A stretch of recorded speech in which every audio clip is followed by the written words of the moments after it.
ইন্নাল হামদুলিল্লাহ ওয়াসসালাতু ওয়াসসালামু আলা মান লা নাবিয়্যা বা'দা। প্রিয় দিনী ভাই ও বোনেরা, মহানবী সাল্লাল্লাহু আলাইহি ওয়াসাল্লামের পুরো জিন্দেগিটাই আমাদের জন্য শিক্ষণীয় এবং অনুসরণীয় এবং অনুকরণীয়।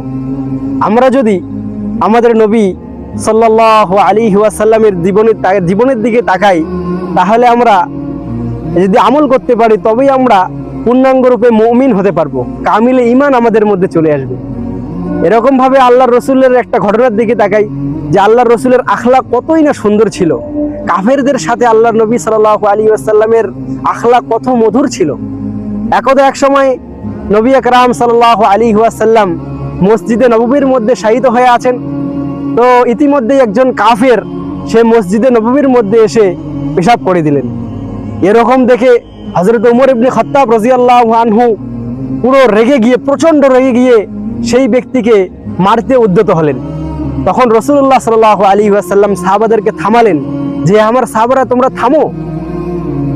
তারপর আল্লাহর যখন সেই ব্যক্তির পেশাব হাজত ছাড়া শেষ হলো, তখন রাসূলুল্লাহ সাল্লাল্লাহু আলাইহি ওয়াসাল্লাম সেই কাফের ব্যক্তির কাছে গেলেন এবং বললেন যে বাবা, এটা আল্লাহর ঘর, এখানে আমরা মহান স্রষ্টা আল্লাহ পাক রব্বুল আলামিনের ইবাদত করি, এটা ইবাদতের জায়গা, এটা পেশাব করার জায়গা নয়। এরকম ভাবে যখন শান্তভাবে যখন বললেন, তখন তারপরে সেই ব্যক্তি ওখান থেকে চলে গেলেন।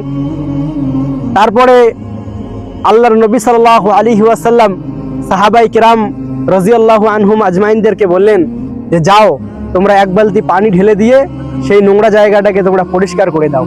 যখন পরিষ্কার করে দিলেন, তখন আল্লাহর রসুল সাল্লাল্লাহু আলাইহি ওয়াসাল্লাম সাহাবাদেরকে একটা মেসেজ দিলেন যে আমার সাহাবারা, যেই সমস্যার সমাধান করার জন্য এক বালতি পানি যথেষ্ট, অর্থাৎ যেই সমস্যার সমাধান এক বালতি পানি দিয়েই করা যায়, সেই সমস্যার সমাধান করার জন্য রক্ত ঝরানোর কি দরকার।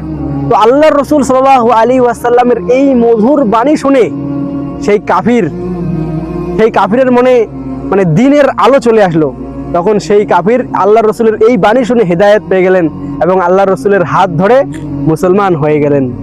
আল্লাহর নবীর আখলাক কতই না সুন্দর ছিল। সুবহানাল্লাহ, ইয়া রাসূলুল্লাহ।